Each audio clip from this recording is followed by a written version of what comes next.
Discussion in New Haven over Tweed Airport. Yeah, this is actually a chance for area residents to give some feedback about current operations and ask some questions about the plans to expand. Amanda Callahan is your reporter live at Nathan Hale School down the street from the airport where that meeting is taking place. Amanda.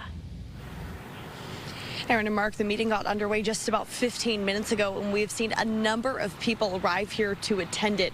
Now, every year, local leaders and airport officials meet with community members to discuss their concerns over what's happening at the airport now and what's to come. Reviewing current Tweed operations is a key point of the discussion. For years, neighbors who live nearby have expressed their concerns with traffic, airport parking on their streets, and noise from the planes. But the future of the airport is also on tonight's agenda. There's major plans in the works to expand Tweed, adding another terminal, larger runways, and more parking. Of course, the expansion is only causing growing concerns from neighboring residents. The meeting gives residents an opportunity to learn more about the project and where it stands, and to also ask their questions. The plan still needs to overcome several hurdles before construction really begins, including being approved by East Haven Zoning Committee. We'll have more on what's happening in tonight's meeting on Eyewitness News at 11.